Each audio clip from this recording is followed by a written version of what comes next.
For the next installment in the Beautiful Death series, I decided to design a skull that you could use 3 different ways. The first option is going to be a more natural skull, and then I'm going to build upon it and make a semi-cracked skull, and then the final look is going to be a completely cracked skull. So I do hope you guys enjoyed this tutorial, and let's get started.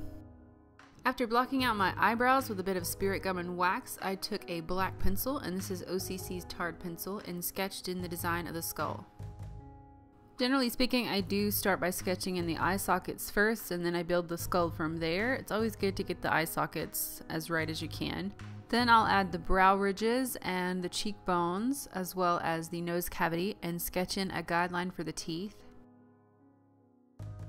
Then I'll finish off my face sketch by drawing in the jawbones. I created a natural color for my skull. Most bones and skulls are not stark white, so I created an ivory color using the Makeup Forever Flash palette, and all I did was to mix the yellow, the brown, and the white to create this ivory type of color. Then I applied it. It's much like a coloring book, you just paint between the lines. You always want to set cream makeup, otherwise it's going to run all over your face. So I'm going to be using an eyeshadow, and this is from Saucebox's Etude palette. It has a beautiful, perfect matte ivory eyeshadow. You just want to pat that on top of the cream base. It's very much like how you would apply foundation and then set it with powder. For the shading of the skull, I'm going to be using that warm matte brown from the Etude palette as well. And I find this color is going to work a lot better than black. We will add black later on, don't worry. But this color is going to look more natural against the ivory color. Any of the areas of the skull that I want to recede, I'm going to shade with that brown. So around the jawline, as well as around the eyes and around the nose. With an angled brush and that same brown eyeshadow, I went in around the teeth area and created ridges where there's natural ridges where the teeth grow in. And I also created some definition around the nose. Next, I filled in all the negative areas around the skull using a black face paint. This one's from Wolf. It's my absolute favorite. It is super dark and rich and beautiful and black and buttery.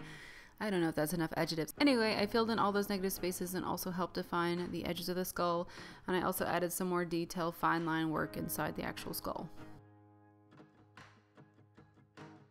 As a slave to detail, I went ahead and added some more details to the skull, especially around the nose and around the cracked bridge of the nose. Between the 2 eyes, I created kind of a crack, and then I created a crack that went down into the nose cavity. And then, of course, I filled in the outlines of the eye sockets.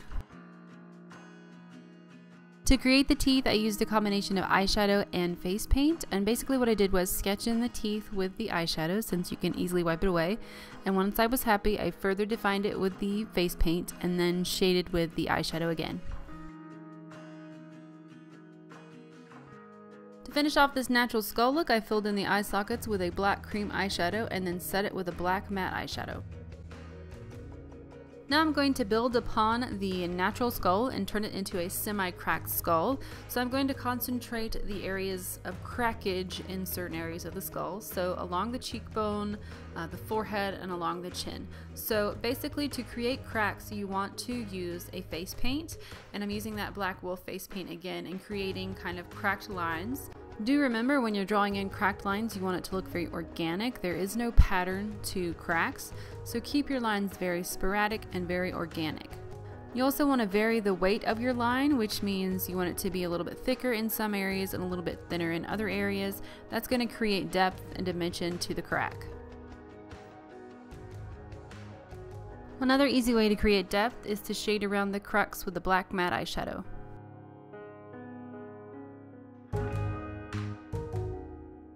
For this last design, you're just going to add tons and tons and tons of cracks, and you definitely want to vary that line weight again, and you definitely want to create cracks going in all different directions as if it was a very organic and natural type of occurrence.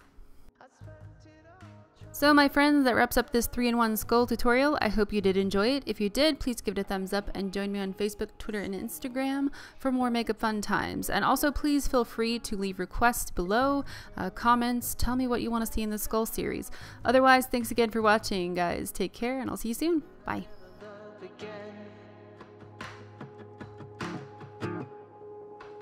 Will I ever love again?